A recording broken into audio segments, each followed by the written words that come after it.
Hello everyone, good morning, good afternoon, good evening, good day. Hope you are all having an amazing day today. My name is Lex and welcome back to some more GTA 5, where today we're going to be checking out not this current car that I'm driving, which is the Dominator. This is the usual Dominator that you all know and love from GTA 5, but I'm going to be checking out the new classic variant added in Vanilla Works Extended Mod Pack. Vanilla Works Extended Mod Pack, for those of you that don't know, is a massive pack of lore-friendly car mods. Why the hell is that driving around?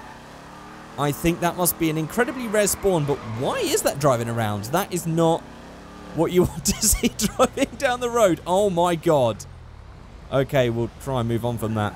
So yeah, Vanilla Works Extended is a pack of lore-friendly vehicles for GTA 5. They are made to look like they should belong inside of the GTA world. They have the right GTA branding of cars and the models that are, you know, similar to real life but different. So this is the Dominator instead of a Mustang. I'm actually not sure how those words really link up. But anyway, there's another one. What the hell is going on? Why are there so many of these truck things with massive ramps on them? Why are they spawning? This is really weird. Look, there's a cop. Why is the cop... The cop's doing nothing. Clearly it's legal in the GTA world to drive that around. So yeah, anyway, in today's video, we're going to be checking out the classic variant of this car. But before we do, there's going to be some comments on the screen. These are comments featured from the previous video. If you'd like your comments featured, you can leave them in the comment section below. I'll pick some at random and feature them at the start of the next video. And don't forget, you can also follow me on Twitter at Figureight. Links for my Twitter are in the description below. And also, I did a video recently explaining how to install cars and map mods into GTA 5. These are the add-on maps, the add-on cars, replacement cars, and also the Vanilla Works Extended Mod Pack package installer as well. So if you want to know how to install those things, there's going to be a link in the description below where you can check that video out and learn how to do these in the best possible way. Okay, so we should probably find somewhere to park that's not too rough. This is not really a good place to park and modify a car. There must be a house up here somewhere. You know what? We've got this little pull-in thing here. I think this is going to be fine. So let me just park this up and spawn in the Dominator Classic. And here we are, right here. This is the Vapid Dominator Classic. Now, you might recognize this car. You might have seen this somewhere before. This is actually a car model for Mafia 3. That has been pulled out of Mafia 3 and has been modified and changed to fit inside GTA. That is with the Dominator badges, and also we've got the Vapid logo there, and also the fact that this does have a full GTA style interior. Although actually, this might be a custom fit, but this works perfectly well. This is great little interior. It's got the steering wheel all working as well, and we've got all the dials and all of the stuff like that, all made to work inside of GTA 5. So let's just take a look under the bonnet and the boot and see what it's all like underneath there as well. Okay, I've popped the bonnet, and here we have a 3D engine that even has Dominator written on the covers as well. Look at that. That is awesome. Full 3D engine. It's also got the strut braces going on there as well. They might actually just be standard. I guess they're just a standard fit. Have a look at that. Full 3D engine as well. And we've also got a textured and 3D modeled boot to go with that as well. I don't actually know if Mafia 3 had open boots and stuff. It's been a long time since I played a Mafia game, and I'm pretty sure the last one I played was Mafia 2. So I don't know if that was in the original, but of course this has all been made to fit in for GTA 5. So let's go ahead and close these down and start modifying it. There's not too many parts, but we'll see how we go. Might make one or two different ones and try and get different styles out of each one. Okay, so first things first, we have the spoiler option. Now, as stock, we have this nice little upturn bit there, which also the other one has, which is cool. And we also have this apparently low level spoiler. I'm pretty not sure about this. I guess this might be sort of like the equivalent to like the Boss version of this Mustang, because I'm pretty sure like the original Boss Mustang had this sort of spoiler on it, but I really am not knowledgeable about these sort of cars. But that's what I'm feeling looking at that, but I'm not entirely sure about it because I just do love the classic look of the original Mustang, or in fact just this Dominator Classic in general. So actually for this one, let's just go for the spoiler and see if we can make like a Boss version, then we'll get my preferred one next. Then on the front bumper we have the original, and then we have the front splitter that just adds this bit. This must be some sort of like modified Boss version, you know, or the equivalent. I don't know what you would perhaps call that in the GTA universe, but there we go. There's that one. I'm sure you guys are saying, no, it's not the Boss, it's the something Mustang. Again, I really don't know much about Mustangs. And then we have the Stripes hood mod. Now, this is interesting because this, to me, should be a livery. I know that this does have liveries, so this must coincide with other liveries. Not sure why this would be separated from the liveries, but interesting that we can have the stripes added there. I'm actually going to go for the stripes. This one, I'm actually feeling that, so I'm going to go for those. And then on the roof, we have the stock roof. This is actually the rear window. So we have the stock rear window or rear louvers, which I'm always a big fan of. I'm going to have to go with those. Let's just get this thing fully specced out for this build. And then we just move on to things like the engine, brakes, transmission. We also have suspension. Let's see what sort of drop we get out of this one. So we have the stock, the lowered, the street, the sport, and the competition. That is the tiniest amount of drop. That is it. But of course, if you really just wanted to get better handling, but you didn't want to ruin the look, then that's absolutely perfect. That's what you would really expect from this sort of car. And then we also have paints we're going to do in a second. We also have liveries as well. So let's just go for a window tint on this one. Let's go for a nice green, seeming it's a retro car. And we go for a turbo. Now, the livery does have a livery option here, but actually we can't select it from here. And we do have some extras as well. What have we got here? What are these? I think these might all be on the interior. So we have extra 10, which is a phone holder and a cup holder. We have extra 11, which is, floor mats. Interesting. And then we have 12, which is an ashtray. I'm just going to go with the floor mats because I think they look pretty cool in there. So we'll worry about the paints afterwards. We might have to go and get rid of these stripes, I have a feeling, when we go to these liveries. Let's just go to these liveries. So we have the stock. Then we have the 55 CUI, and instantly I can see that these stripes are going to be a problem, so let's just get rid of these. And also I could probably do with getting rid of the red flip on this paint as well. Maybe I will change the paint first. Okay, so I've just got rid of the pearlescent, and I've gone for a nice simple grey, just so we can see all of the different liveries that we have here. So we have the 550 CUI, which has this stripe along the side here, very classic look with 55 CUI on the rear. And what else does it change? Pretty much just that on the side.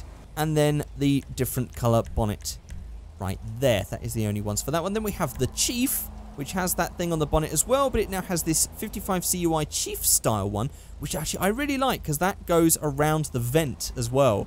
I do like how that one looks. Then we have the Pissfasser Classic. This is the racing style one. Shrewsbury Shotguns, Pissfasser Vapid Racing number 41. Then around to the back, we've got Pissfasser on the rear boot lid. You're in for a good time. Then we have all that. Then on the front, Pissfasser, Vapid, once again with the Pissfasser logo.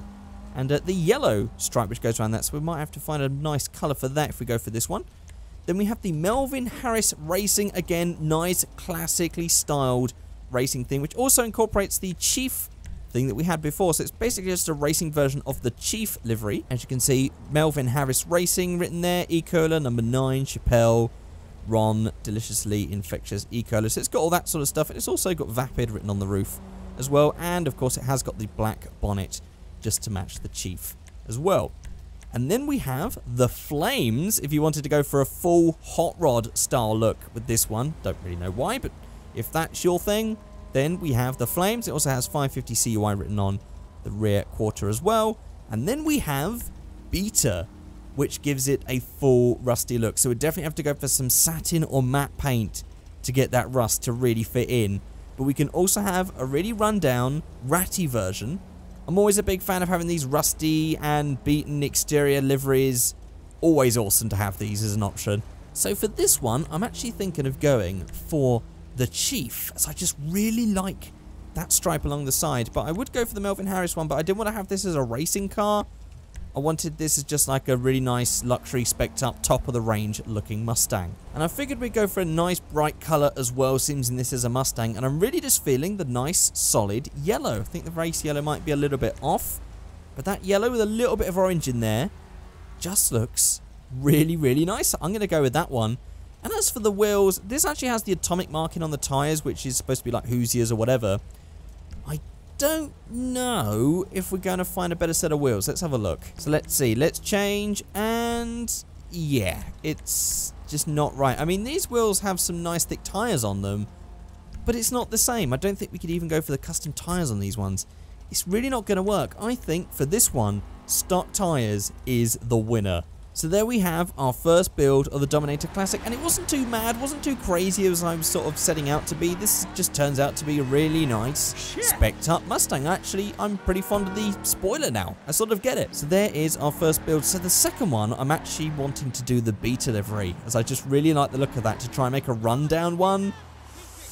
Maybe I'll make it rat slammed style. Ooh, that's gonna rustle some jimmies, but I don't know. Let's give it a try. Let's see. And we'll park up next to this modified Coquette as well, which has got some very not tasteful skeleton sort of tribal livery thing going on. That is terrible looking. Okay, so I've spawned in my new Dominator Classic, and I want to go straight away to livery to go for the beta look. Now, with this green and with this shine, this is not going to work. That is far too clean, far too nice, and definitely doesn't work because there's just a lot of shine with the rust. It sort of reminds me of something from Car Mechanic Simulator or something. We have like the super rusty cars, but the rest of the paintwork is like perfect, blissful, shiny, like brand new from the showroom, which this definitely should not look like. So I'm going to go straight to paints, and I'm going to find, first of all, I'm going to look in matte, and then we'll try satin and see which one looks better for this car. Okay, so here we are with the matte colors, and they do look pretty nicely. They do work well with all the rusty paintwork and all the faded paintwork and the marks and everything else like that. I think we might have to go for a matte, but let's just have a quick look at what the satin paint's like. Okay, so here we are with the satin, and I've got to be honest, this actually looks more like, because I mean these cars would have once been shiny, so the fact that they've turned it like that now, satin looks more like an actual genuine patina or patina, however you like to call it, for the car, whereas matte makes it look just really too dull. I think actually that these warm colours work far better, although I've got to say that that green is definitely a little bit too shiny, but not all of these are shiny, so we'll go for a satin one. Not sure what colour though. This blue looks pretty cool. You want to try and go for a colour that would have come on one of these Mustangs originally though, to be honest, if you want to get this to look properly like like a barn find or something like that. So it might have to just be the classic satin red. I think that'll work. It's faded paint, you know, there's bits of paint coming off, it's just sun worn and weathered over the years. I think that's great. I think that colour matches perfectly with that livery. And as for the rest of it, I mean, we don't really want the spoiler. I'm not going to go for the front bumper. The hood has the stripes, which, yeah, I don't really understand why the stripes are there, because you sort of have to have them and the livery or not. They just seem like they could have been a livery, not too sure why. But yeah, I guess if you wanted to have it with the rust and the stripe, I guess that would work, but I don't really fancy that because the stripe is actually really nice and shiny, so no. And then, do you know what? I'm going to go for the rear louvers. That could have easily have been left on a Mustang that was just, you know, left in a barn. I'm going to go for those as I'm always a big fan of them. And I did say I was going to go for like the slammed rat rod look, but I really like how this looks now. So I'm going to say this is this build done, but I do want to experiment. I don't want to be safe on this channel. I want to go out there and be crazy because you never know what we might find. As I've set that up, let's prepare to ruin this car. Let's just go down to low rider. Actually, should we go for muscle wheels? And straight away, I mean, these wheels aren't too bad. They've definitely got thinner tires than what the original had, but these wheels might suit it quite nicely. I mean, these wheels actually, if they would have had the bigger tires, would have worked great on that first build. But I think let's go for wheel 71. These might be chrome. Shall I find a non-chrome version? Okay, I can't find a non-chrome version of those tires, but I have found some that do have some big tires on. We have these ones, and we also have these ones. Both work quite nicely, but I did say I was going to go hot roddy style, so maybe I'll try with the smaller tires. And let's go for these, and we'll make them a little bit darker. Something like black steel right there, and then naturally hit it up with V-Stancer and just pretty much just slam the living daylights out of it, see what we get. I mean, within the realms of taste, I mean, we didn't want to get it any lower than like here, because I mean, if we really slam this down, yeah, that looks just completely wrong. I don't know, maybe one of you guys would like that, but I think that's just a little bit too low for this car. Even though if I saw this in real life, I'd probably still be like, oh, that's, you know, that's interesting, because you wouldn't really see something like this slammed this low. That is one hell of a look. But let's just get that up just a little bit. Make it up to like that. That is still really low considering. And maybe we'll go up just a little bit more on the rear, and we'll bring the tyres out. like that. And I guess, yeah, there's our ratty looking build. That's sort of like the third build, because I'd say the second one would be this with the stock height and the big chunky tires, but there might be someone who actually likes that look. I would be interested if any of you guys actually like this look, so let me know in the comment section below if this last build tickles your fancy with this bit of slamming. Maybe like without the wheels sticking out and just tucked in, slammed to the floor. Maybe that was your thing. Maybe you think I should just go back and just slam it down some more and tuck those wheels in. I don't know. Let me know in the comment section below. But that's going to be it for this video. Just a couple of different builds with this Dominator Classic. Really awesome car. I love this sort of stuff. All this sort of lore-friendly stuff for GTA. Absolute winner in my book. So there we go, guys. That's it. Thank you so much for watching. And I'll see you all next time. Goodbye.